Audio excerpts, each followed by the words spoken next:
सादर जय जिनेंद्र दोस्तों, डिवाइन जर्नी चैनल में आपका स्वागत है दोस्तों। आज मैं एक विषय पे बात करने आई हूँ कि क्या आज के टाइम में छोटा बड़ा, छोटी जाति बड़ी जाति, इनमें भेदभाव करना क्या ठीक है?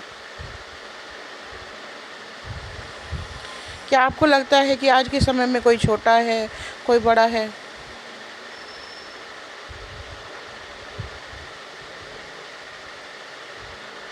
मैं ऐसा क्यों बोल रही हूँ, आइए जानिए। पुराने टाइम में वर्ण व्यवस्था थी। भारत को 4 भागों में बांटा गया: क्षत्रिय, ब्राह्मण, वैश्य और शूद्र। क्षत्रिय का काम था क्षत्रिय धर्म का पालन करना, जैसे राजा का काम, सेनापति, सेना के लोग, देश की रक्षा करना, वो क्षत्रियों को दिया गया।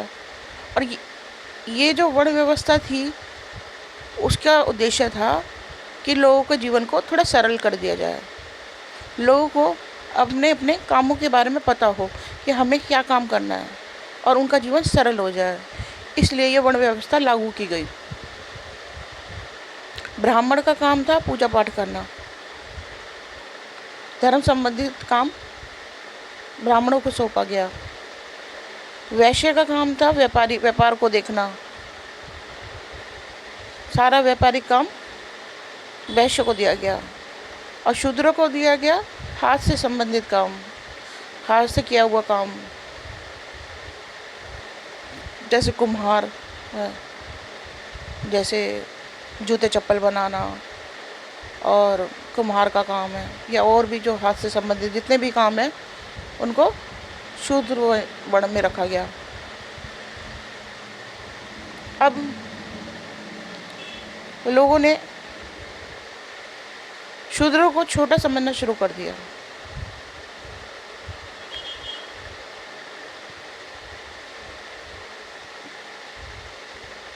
अब इसके पीछे तर्क भी दिया जा सकता है कि ये नाली साफ करते हैं, पर वो बहुत पुराने टाइम में होता था जब वो नाली साफ करा करते थे।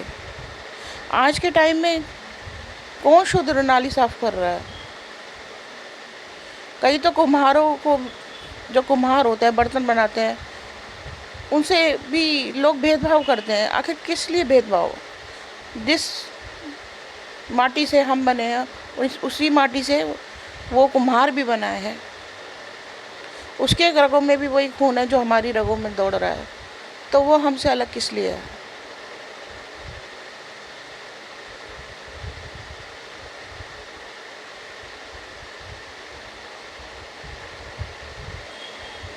अगर वो नहाया धोया है, तो उसमें आप किस लिए भेदभाव कर रहे हैं? अगर उसने नहाया धोया है, वो स्वच्छ है, साफ सुथरा है, तो आखिर क्यों ये छोटा और बड़ा का भेदभाव?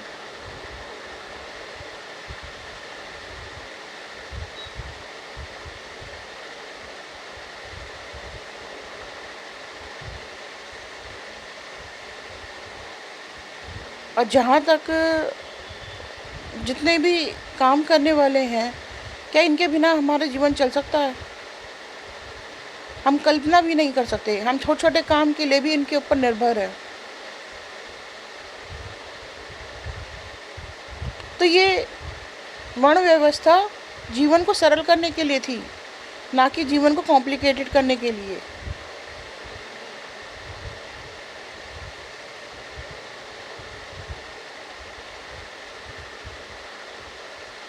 आखिर क्यों इन्हें औरों से कम समझा जाए और इन्हें क्यों भेदभाव किया जाए इनके साथ?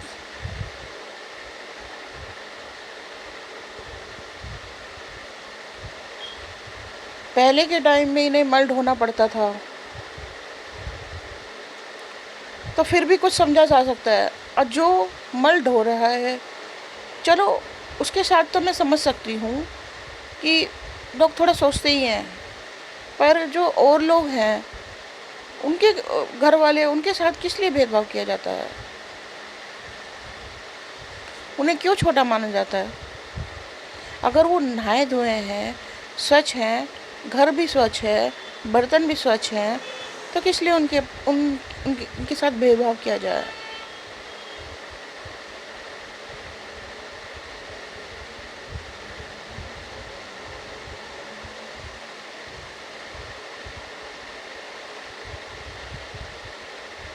अब कोई नाली साफ करके आया है, तो हम अपने घर में भी अगर गंदा का कोई गंदगी साफ करता है, तो हम कहते हैं भाई हाथ धो ले, वो कर ले, थोड़ा सा उससे दूर हो जाते हैं। तो उसी से दूर होते हैं ना। ये थोड़ी कि घर में सभी लोगों से दूर हो गए, ऐसा थोड़ी ही होता है।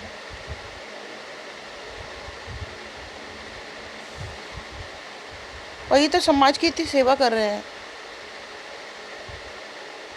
जो काम हम नहीं कर सकते वो ये लोग कर रहे हैं यार।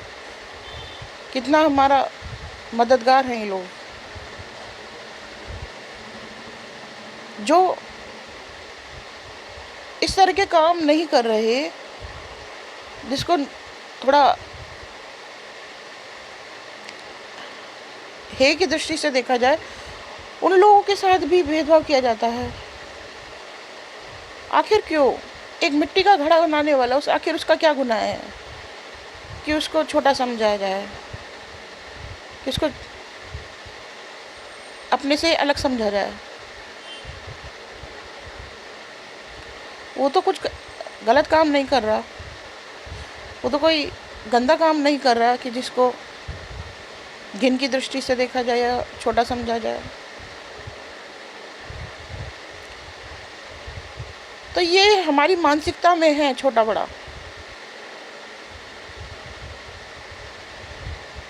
आप सोचिए, अगर भगवान की दृष्टि में छोटा बड़ा होता, तो सोचिए कि हमारे भगवानों को ही छोटी, तो हमारे भगवान ही क्यों जन्म लेते छोट ऐसे उसमें जन्म क्यों लेते?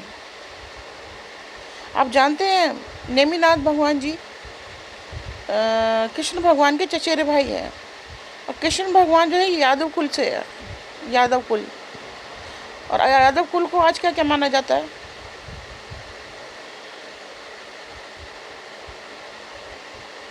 तो और जब उनकी शादी थी भगवान की, तब मांस परोसा जा रहा था। उसी से जब उन्होंने पशुओं की चीखें चित्कार सुनी, तब उन्हीं से उनमें अवेयरनेस आई कि ये क्या हो रहा है, मेरे शादी में लोगों के स्वाद के लिए इतने सारे पशुओं को मारा जाएगा। तब उनमें अवेयरनेस आई और उन्होंने दीक्षा लेने की सोची, वैराग्य हो गया।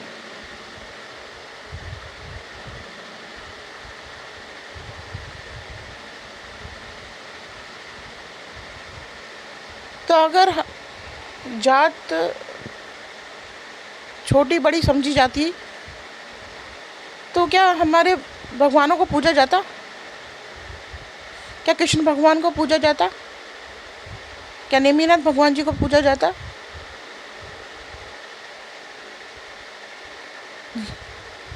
जो शबरी थी, जो राह दिख रही थी भगवान राम जी की, आपको पता है वो भी शूद्र वर्ण से थी। और उसके झूठे बेर भगवान राम ने खाए। जब भगवान राम जैसे भगवान भेद ही नहीं कर सके, तो हम जैसे सामान्य मनुष्य की क्या कहते हैं कि हम बड़े और छोटे में भेद कर सके और ये मानसिकता तय कर सकते कि ये बड़ा है, छोटा है। आखिर कौन बड़ा है और कौन छोटा, ये कौन तय करेगा?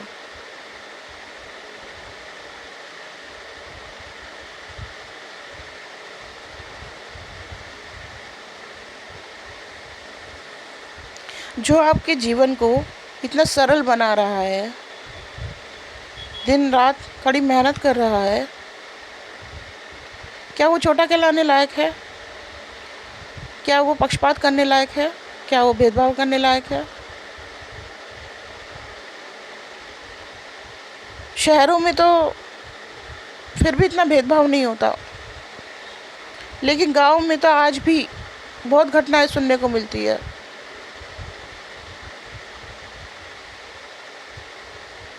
कि पानी में हाथ लगा दिया तो मार दिया, छोटी छोटी बातों पे मार काट मच जाती है।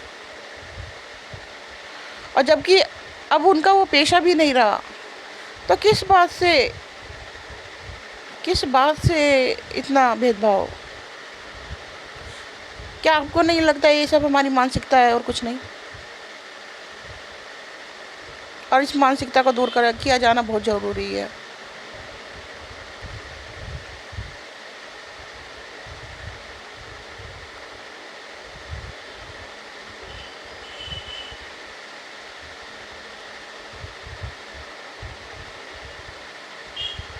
अगर जाति छोटी बड़ी होती तो क्या भगवान कृष्ण यादव कुल में जन्म लेना पसंद करते? क्या नेमिनाथ भगवान जी यादव कुल में होते?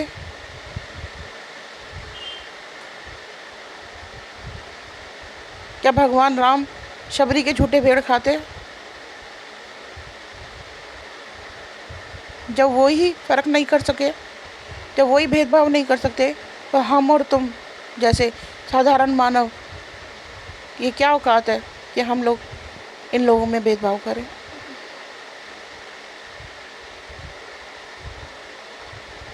मेरे ख्याल से सबको समान आदर सत्कार मिलना चाहिए।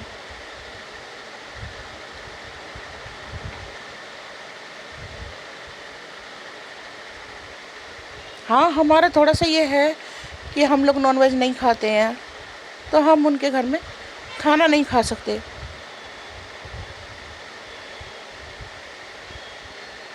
पर उनके हाथ में तो कुछ गंदगी नहीं है ना, फिर क्यों उनसे भेदभाव रखा जाए?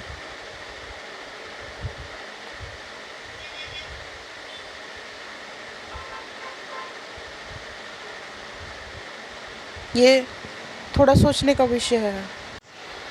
आखिर ये कैसी विडंबना है कि एक तरफ तो मंदिरों में पूजा जा रहा है किशन जी को, नेमिनाथ जी को, और एक तरफ दूसरी तरफ यानी हे दृष्टि से देखा जा रहा है।